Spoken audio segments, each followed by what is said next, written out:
Selamat pagi saudara, saatnya Kabar Jogja kembali menyapa Anda pagi hari ini. Bersama saya Felix Kris, beragam informasi menarik sudah kami siapkan untuk Anda. Di antaranya, Sri Sultan pastikan jelang akhir tahun stok pangan DIY aman.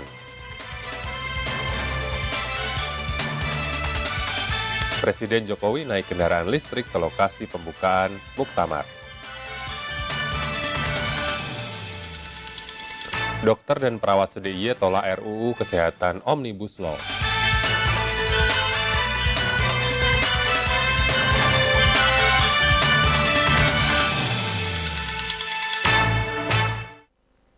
Kita menuju ke informasi yang pertama, saudara. Kebutuhan pangan pokok di DIY hingga akhir tahun ini terpantau aman.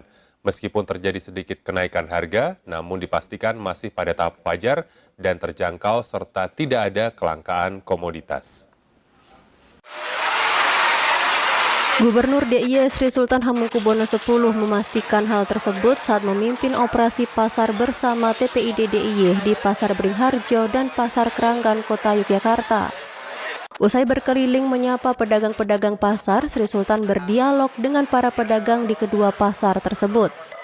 Sri Sultan mengatakan dari pantauan langsung, meskipun ada beberapa harga komoditas yang naik, namun tidak ada persoalan karena stok barang tetap ada. Sultan menjelaskan kenaikan harga pangan yang terjadi di DIY dipengaruhi tidak hanya permintaan dan stok saja, namun juga karena musim serta ongkos kirim. Guna meringankan beban pedagang, Sri Sultan siap memberikan subsidi ongkos kirim. Tanpa mengganggu peran yang dilakukan distributor maupun pedagang, kami akan membantu distributor untuk nanti kami biaya transport. Jadi biaya transport yang diambil alih oleh Pemda itu tidak masuk di hitungan harga satuannya yang disediakan distributor untuk dijual ke pedagang di pasar. Sementara itu, Kepala Perum Bulog Kanwil Yogyakarta Muhammad Atta Rizal menambahkan permintaan menjelang maupun saat peringatan Hari Besar Nasional cenderung naik. Hal ini dinilai wajar karena DIY merupakan salah satu destinasi wisata. Nawawi, RBTV. Presiden Joko Widodo membuka langsung Muktamar ke-48 Muhammadiyah dan Aisyah. Pembukaan dilakukan di Stadion Manahan, Solo, Jawa Tengah.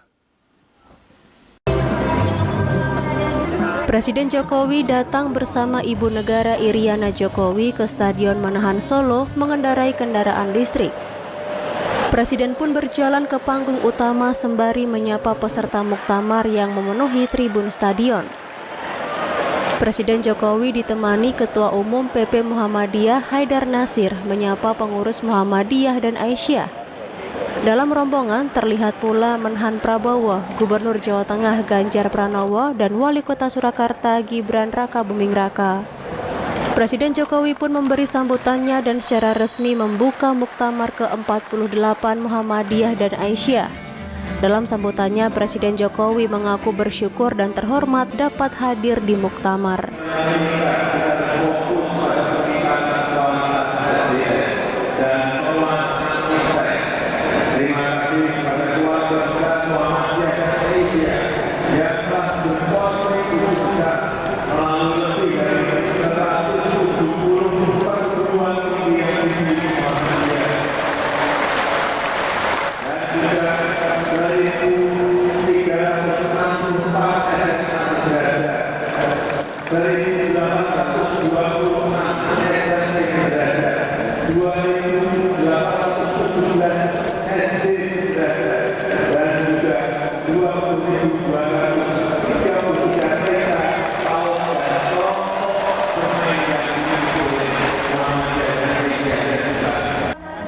Muktamar ke-48 Muhammadiyah dan Aisyah berlangsung selama 2 hari.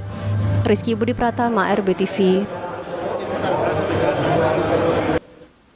Ada pemandangan berbeda dari kedatangan Presiden Joko Widodo dan Ibu Negara Iriana Joko Widodo saat mendatangi sebuah acara.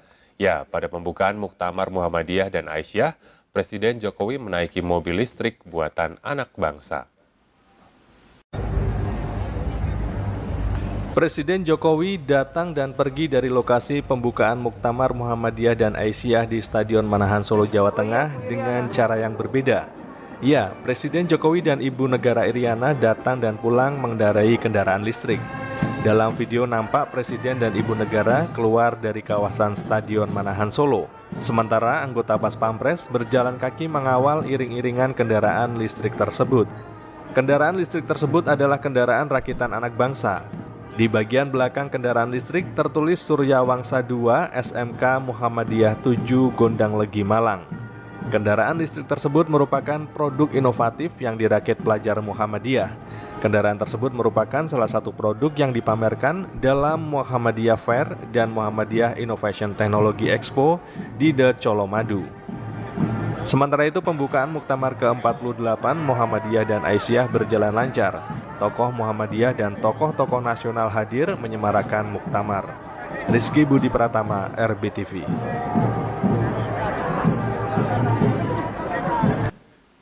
Sungai Bengawan Solo kembali meluap sejak 19 November dini hari. Akibatnya banjir melanda di sejumlah titik di kota Solo dan Kabupaten Sukoharjo, Jawa Tengah. Di kota Solo, banjir menggenangi rumah-rumah di Kelurahan Semanggi dan Pucang Sawit. Luapan air Bengawan Solo terlihat masih menggenangi rumah pada siang harinya. Banjir paling tinggi kisaran 1 meter. Warga pun terpaksa mengungsi sementara di rumah-rumah tetangga yang aman dari banjir. Menurut keterangan warga, luapan air Sungai Bengawan Solo mulai tinggi sejak dini hari. Kemudian mulai masuk rumah warga pada pagi harinya sekitar pukul 7.30 waktu Indonesia Barat. Kalau tenggelamnya sekitar jam 7, jam setengah 8 sih Pak. Kan kita patokannya gini Pak, kalau di belakang udah masuk di belakang kan cepet, berarti depannya cepet. Jadinya jam 8 tadi udah segini Pak. Biasanya ngungsinya di posyandu situ, tapi kan tadi situ masih dibuat timbangan anak-anak itu. Jadi ya di rumah-rumah yang di Kulon Tanggul itu. Terakhir 3 tahun ya lalu 2020 Desember. Itu juga nggak masuk sampai rumah sih Pak, cuma di depan aja. Di Kecamatan Waru, Kabupaten Sukoharjo, banjir diketahui menggenangi setidaknya 8 desa, yaitu Desa Kerajaan, Desa Karangtengah, Desa Tegal Sari, Desa Karangwuni, Desa Grogol, Desa Tawang, dan Desa Karakan. Tidak hanya pemukiman warga, banjir juga merendam area persawahan yang sebagian siap panen. Sementara itu, petugas jaga pintu air Juruk mengaku terus bersiaga memantau perkembangan debit air Sungai Bengawan Solo. Perkembangan air sangat tinggi dari jam 3 6 meter menjadi 8 meter pukul 6 tadi. Di beberapa anak sungai sudah ada penurunan, jadi masih ada kenaikan tapi tidak signifikan seperti di malam. Cuaca ekstrim diprediksi akan terus terjadi pada akhir tahun 2022 ini. Warga pun diminta untuk tetap waspada dan ikut mengantisipasi banjir dengan cara menjaga kebersihan lingkungan. Rizky Budi Pratama, RBTV. Kabar Jogja akan kembali dengan informasi yang tidak kalah menarik. Tetaplah bersama kami.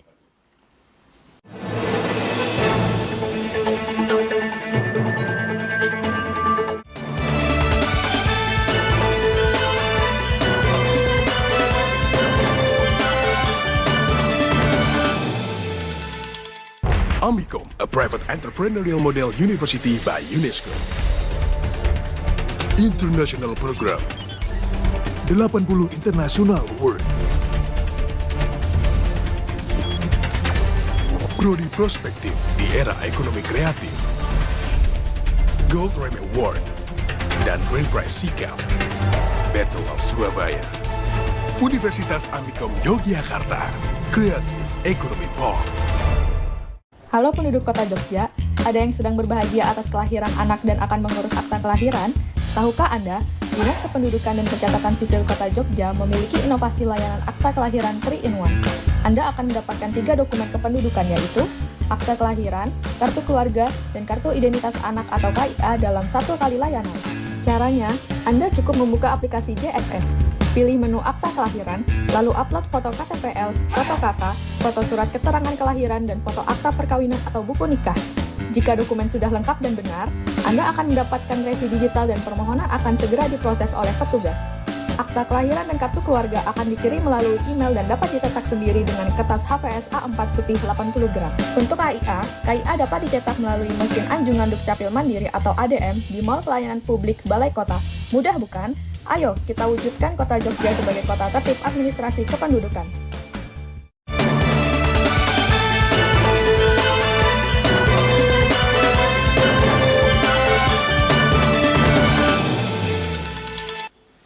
Anda masih menyaksikan Kabar Jogja. Pemkot Yogyakarta belum juga mengirimkan draft rumusan UMK 2023 kepada Pemda DIY dikarenakan hingga saat ini penentuan draft usulan UMK 2023 masih terus digodok sesuai dengan aturan yang ditetapkan.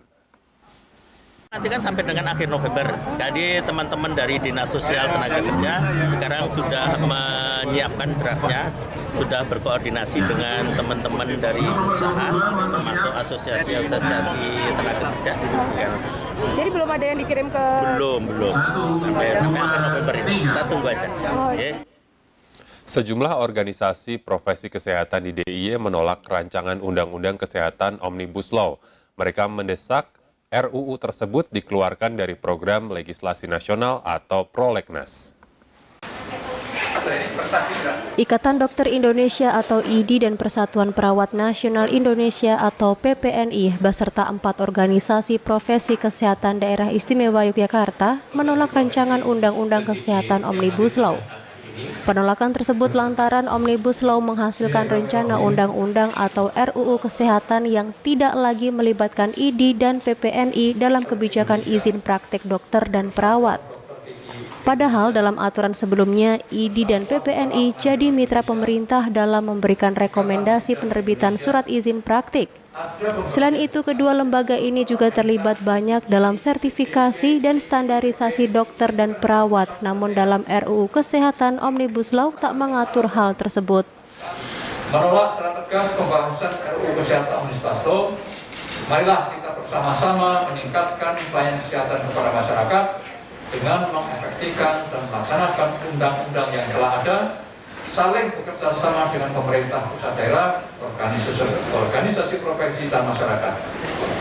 Menyampaikan dengan segala hormat untuk mengeluarkan RUU Kesehatan tersebut dari Prolegnas.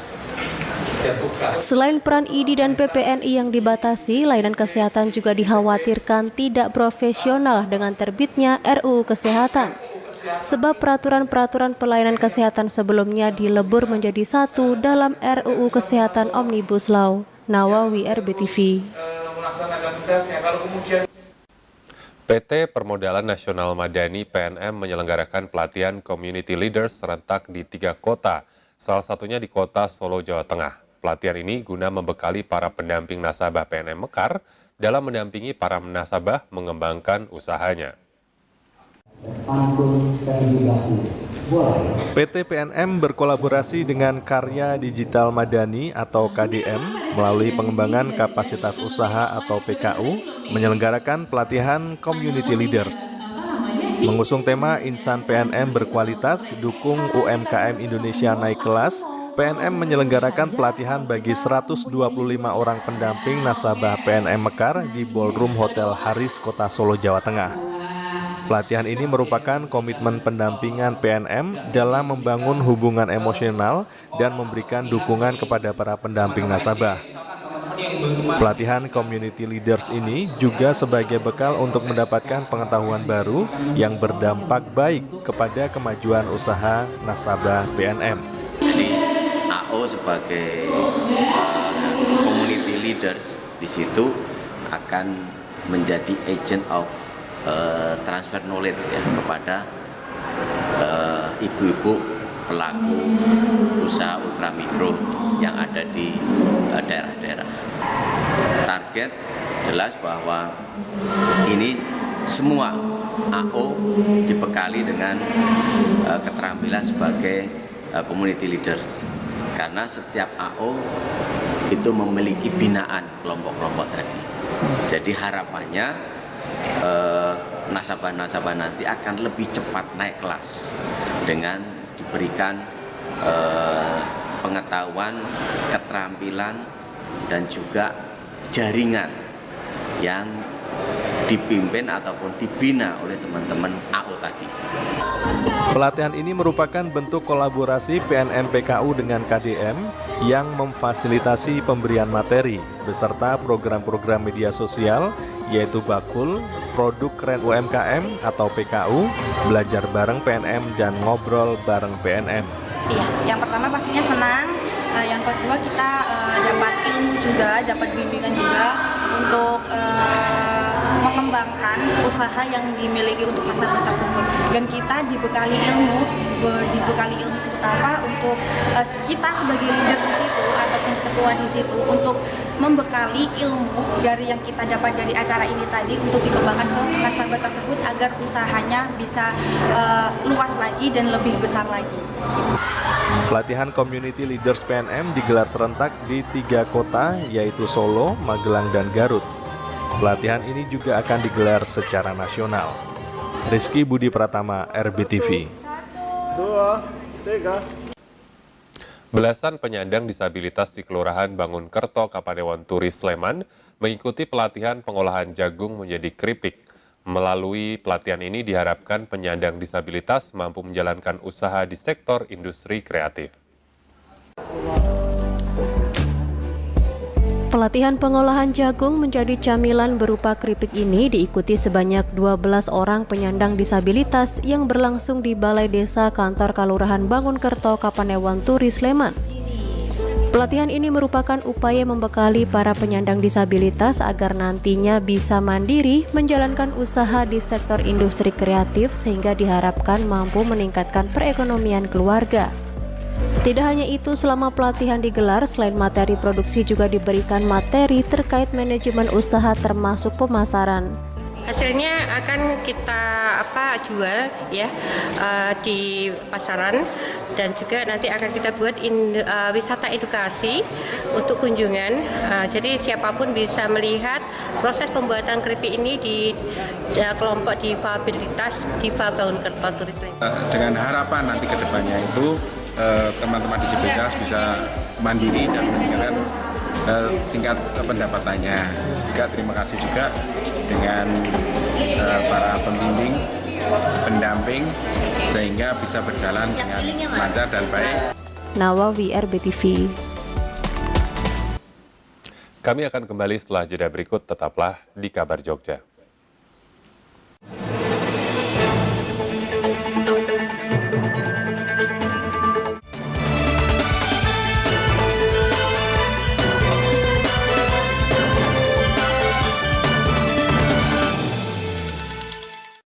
AKRB Jogja, kampus broadcast unggul dan terpercaya. Saya kuliah di AKRB, biaya terjangkau, kualitas bagus, dan fasilitas mendukung. Dari awal saya ingin bekerja di TV nasional, dan sekarang sudah terbukti karena saya kuliah di AKRB. AKRB adalah kampus Diploma 3, kuliahnya banyak praktek dan cepat lulus. Lulusan AKRB berkualitas dan terbukti alumninya banyak bekerja di media. AKRB, Be Creative People. Banyak kegiatan yang kita lakukan setiap hari. Tanpa kita sadari, banyak kuman yang menempel pada tubuh kita.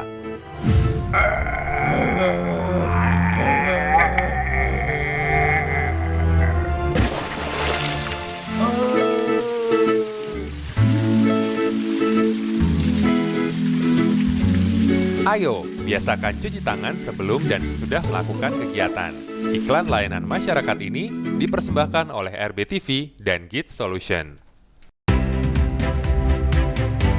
Hai Startup People, jangan lupa untuk selalu menyaksikan Startup Clinic RBTV untuk mengetahui informasi mengenai startup terbaru di setiap minggunya. Jangan lupa untuk selalu menyaksikan Startup Clinic RBTV pukul 9 hingga 9.30 pagi, tentunya di RBTV asli Jogja. Startup, make it happen!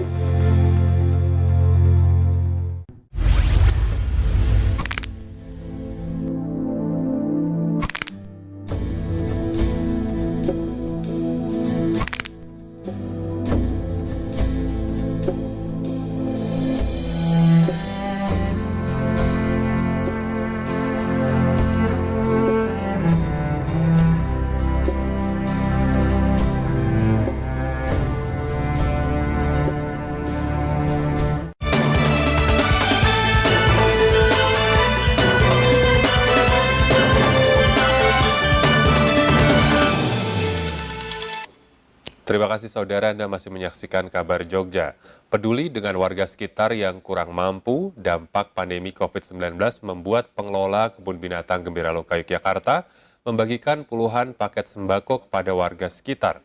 Sembako ini diharapkan akan membantu mencukupi kebutuhan warga sehari-hari.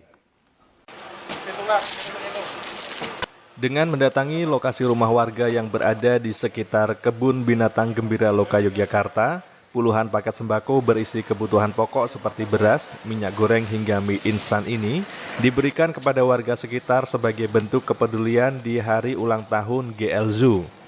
Paket sembako yang dibagikan ini pun sebanyak 69 paket sesuai peringatan hari ulang tahun GL Zoo ke-69. Paket sembako ini diantar langsung dari rumah ke rumah untuk memudahkan penyalurannya. Seiring menggeliatnya kunjungan wisatawan ke destinasi wisata Kebun Binatang Gembira Loka Yogyakarta yang kini berangsur-angsur membaik dan dapat menyisihkan sebagian pendapatannya digunakan untuk menyantuni warga sekitar yang kurang mampu. Adalah anjang sana ke masyarakat sekitar Gembira Loka dikarenakan kami usia 69 tahun, jadi kami berbagi ke masyarakat sekitar khususnya yang kurang mampu, membagi sembako di masyarakat sekitar Gembira Loka. Kenapa sembako, Mas? Ya, karena kami waktu ini dikarenakan juga masih pandemi, anjang sana ini kita laksanakan, semoga ke depan bisa rutin berbagi ke masyarakat sekitar khususnya yang kurang mampu. Karena biasanya untuk kegiatan-kegiatan sebelumnya kita banyak keluar seperti kegiatan donor darah, menyantuni anak-anak yatim, tetapi kami untuk masyarakat sekitar ini masih jarang terlaksana. Jadi kami senang sekali bila ada pemberian dari Pulbin, kita semua keluarga, anak saya, suami saya di sini ngumpul kan banyak anggota banget. Terima kasih banyak, semoga bermanfaat. Senang sekali. Soalnya kan ya setiap hari aku sendiri juga beli biasanya. Kan sekarang dapat dari Pulbin, jadi saya nggak beli, jadi sangat senang sekali. Bantuan yang diwujudkan dalam bentuk sembako ini diharapkan dapat bermanfaat untuk memenuhi kebutuhan warga di tengah naiknya harga kebutuhan pokok. Agung Ristiono, RBTV.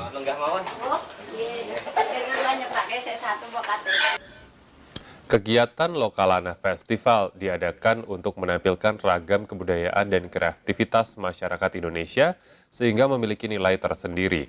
Selain mengangkat UMKM lokal, kegiatan yang diadakan di seluruh hotel Alana di Indonesia ini juga mengangkat fashion dan kerajinan.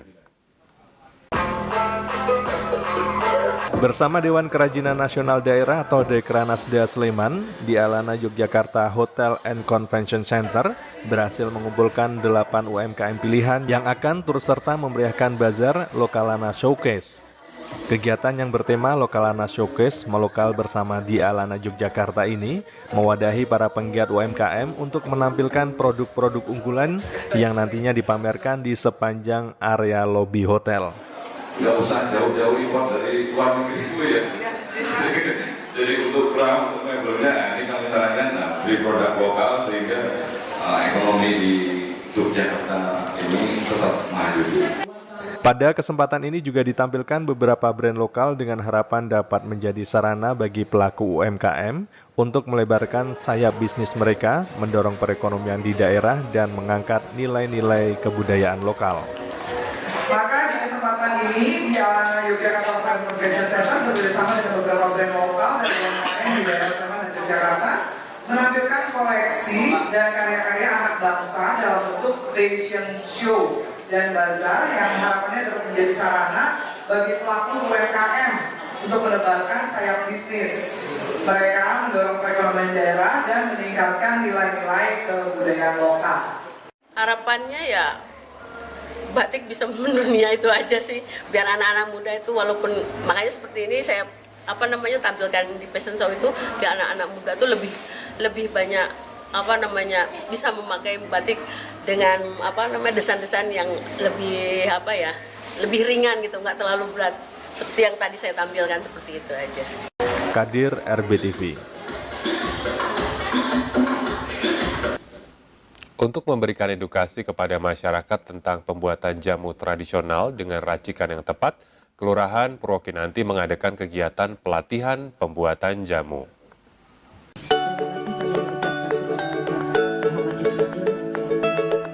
Lurah Purwokinanti Moh Ismail menyampaikan bahwa dengan kegiatan pembuatan jamu yang dibimbing langsung oleh pakar jamu tradisional yang ada di kota Yogyakarta ini dapat memberikan semangat untuk bisa memiliki keterampilan dan pengetahuan untuk membuat jamu sendiri sesuai dengan racikan. Bahkan diharapkan dengan pelatihan ini tidak hanya membuat jamu sendiri untuk keluarga, namun juga dikembangkan untuk ekonomi keluarga. Pembuatan pelatihan ini untuk masyarakat dari RW perwakilan RW 1 sampai dengan RW 10 Kelurahan Purwokinanti nantinya bisa memberikan semangat untuk bisa memiliki keterampilan dan pengetahuan bisa membuat jamu sendiri dari rumah. Sementara salah satu warga masyarakat, Eni Sulistiawati, menyampaikan bahwa pelatihan ini sangat bermanfaat karena banyak warga yang akhirnya bisa membuat jamu dengan racikan yang tepat. Harapannya peserta yang mengikuti pada hari ini bisa menularkan ke wilayah sehingga semua bisa membuat jamu. Dan untuk kedepannya bisa membuat olahan jamu bisa dijual kepada masyarakat. Manfaat yang dirasakan? Yang dirasakan adalah menambah ilmu. Jadi kita tahu bahwa ukuran-ukuran jamu adalah seperti yang hari ini kita kursus. Rina Maulita, RBTV. Informasi terakhir tadi mengakhiri kabar Jogja hari ini. Bersama kerabat kerja yang bertugas, saya Felix Kris pamit undur diri. Terima kasih dan salam kabar Jogja.